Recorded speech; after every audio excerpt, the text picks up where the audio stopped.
Teenage Mutant Ninja Turtles has always been one of my favorite childhood memories. As a kid growing up, I remember rewatching reruns of the original 80s cartoon and even the early 2000s series on Saturday mornings. But besides the first film, they never really did have that much success on the big screen as they did on TV. Well, now it's Seth Rogen's turn to take a crack at it by producing and writing a new animated film, Teenage Mutant Ninja Turtles: Mutant Mayhem. Serving as both a reboot and slight origin story to the franchise, the Turtle Brothers go on a quest to find out a crime syndicate that's causing mayhem in New York City until trouble arises when they realize that the threat happens to be an army of mutants. In my head, I was thinking there was no chance in hell that this movie was ever going to be good. I thought the marketing looked like it was ripping off the Spider-Verse movies, the Teenage Mutant Ninja Turtles didn't have a good track record in the movies, and it was produced and written by Seth Rogen. Seth Rogen.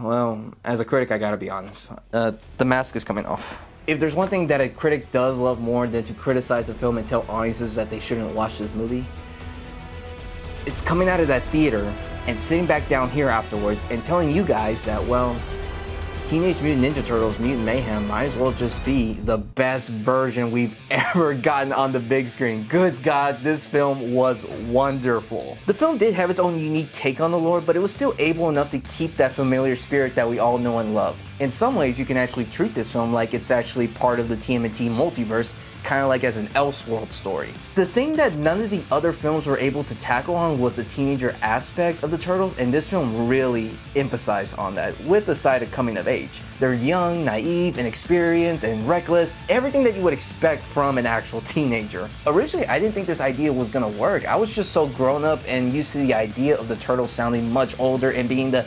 stereotypical surfer dudes, cowabunga. But no, in just 1 minute, the idea just grew on me and I found each of their individual personalities traditional, yet with a delightful scent of fresh air.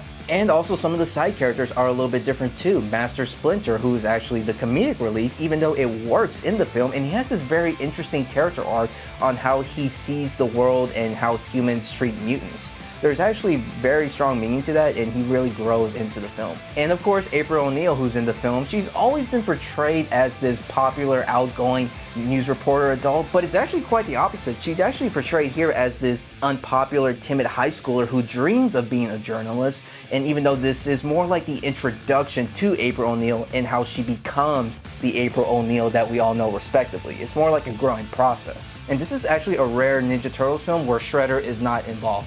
And I'm actually glad for that, don't get me wrong, I love Shredder, he's very essential to the Turtles, kind of like how Batman is with Joker. But let's be honest, Shredder has always been milked out in every first installment within a new Turtles franchise, that when you have a new villain coming out in the sequel, it's just not as good as the first. So I actually like this idea that they want to put Shredder to the side, give him some rest, but maybe build him up to later installments. This time we actually have Superfly, who is voiced by Ice Cube and is the leader of the mutant gang, and he's a very misunderstood villain. Without spoilers, of course, he has a very sad backstory where we actually understand why he does what he does, and he is so motivated to do these kind of actions. Even though they're heinous, it does make sense on where he's coming from, and I think that's just adds so much more depth to his character, which is also going to be a complaint that I can say about this film as well.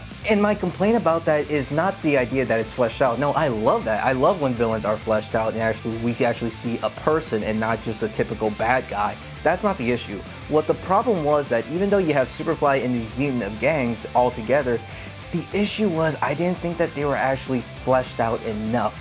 They had this full-on potential to be something much greater, and I really did appreciate for what we saw, but it just could have been pushed up a little bit more. Unless you really want to nitpick and say that the animation style is a little bit similar to the Spider-Verse movies, I'll still give it that. But besides that, there's really nothing much else I got against it. And parents, if you were actually skeptic on taking your kid to go see the Barbie film, you don't have to worry about this one because this film is actually catered to kids, really. Even though it's got some strong, harsh words here and there, but it's nothing too serious. For the final score, I am going to give Teenage Mutant Ninja Turtles a 9 out of 10. However, because of the way how the lineup is with all the animated films coming out this year in 2023, I'll even go as far as to say that this film should be nominated for an Oscar for Best Animated Feature.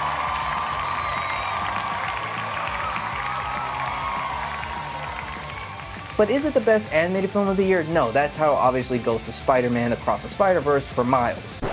Miles, you actually see what I did there? No, actually, that was kind of corny, sorry. But I want to ask you now, what is your favorite Teenage Mutant Ninja Turtle film of all time? Is it actually this one, or you haven't seen this one yet? Is it actually a past film before this one? Comment down below and let me know what you think. And if you're actually interested in seeing other more movie reviews on here, subscribe here to the OMG Critic, the Obsessive Movie Geek.